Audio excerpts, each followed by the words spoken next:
Be ready. 5 seconds.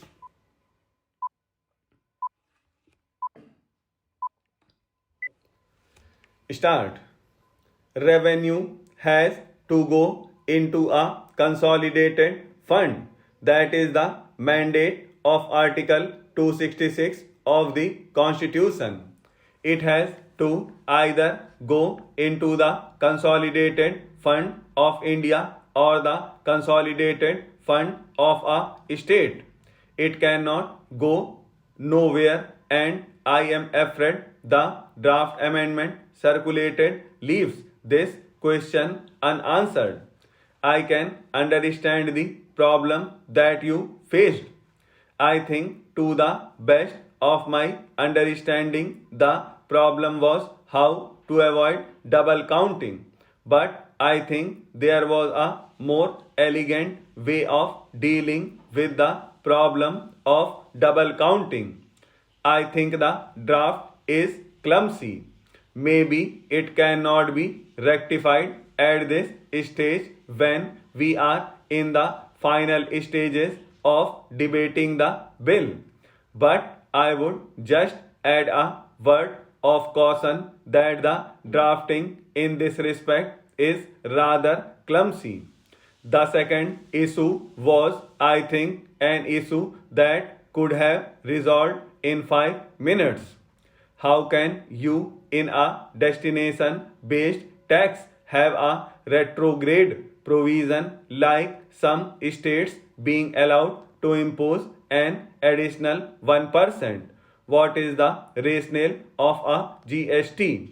The rationale of a GST is that we must avoid multiplicity of taxes, we must avoid cascading of taxes, and we must be able to capture every taxable transaction. If you give to some states the power to impose an additional 1% tax, and in the bill that was circulated, it could have been imposed by more than one state as goods passed from one state to another. It would have led to multiplicity of tax rates. It would have led to cascading, and it would have led to a situation where several transactions may or may not be captured. This was immediately pointed out, but I think the government was during that time, not today, rather stubborn. The chief economic advisor of the government pointed out that this was a retrograde provision and this should be scrapped, and I am happy that this has been scrapped. GST does not stand only for goods and services tax, it also stands for good sense trims. Ultimately, for good sense trims, you have dropped the 1% tax, and I thank you for accepting our suggestion to drop the 1% tax. This is would very well serve our purpose for GST as such.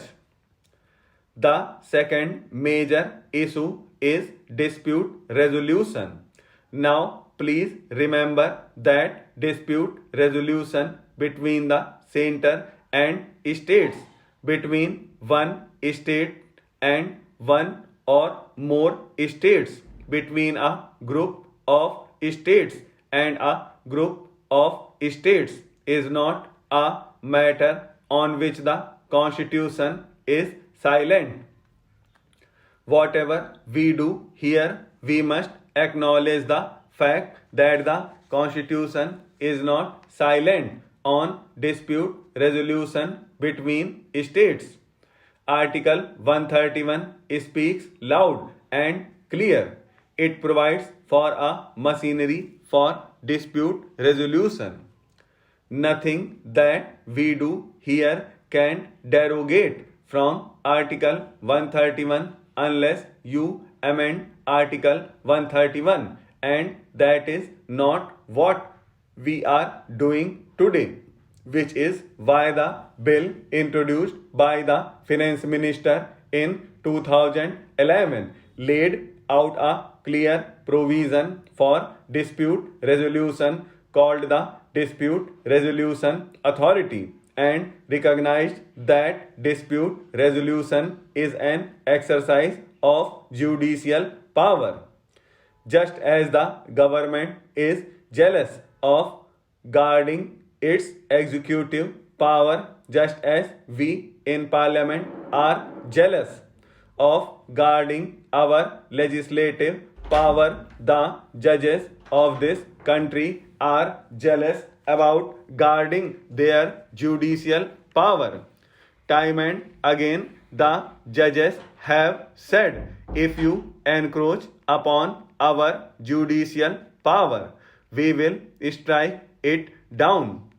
I still maintain that the provision introduced by the finance minister was the best provision, or clearly a much better provision than the provision introduced in the present bill. The draft circulated was very deficient. It did not even require the GST Council to establish a mechanism. It says may lay down the modalities and in discussions with us and I believe discussions with other parties. It was pointed out to the government that this is hopelessly deficient. You must oblige the GST Council to set up a dispute resolution authority and it must be set up with backdate. A mechanism cannot be set up after the dispute arises.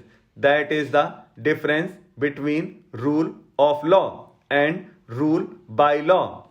In a country governed by rule of law, the dispute resolution authority is known to everybody even before a dispute arises, so that you know if a dispute arises.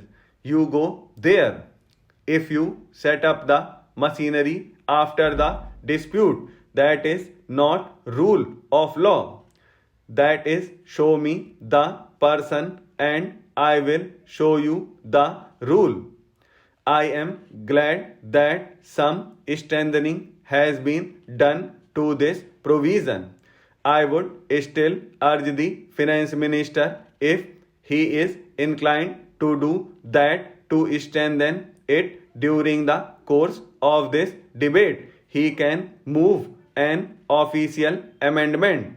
I would still urge him to say that the clause amendment number 7 to clause 12 can be strengthened.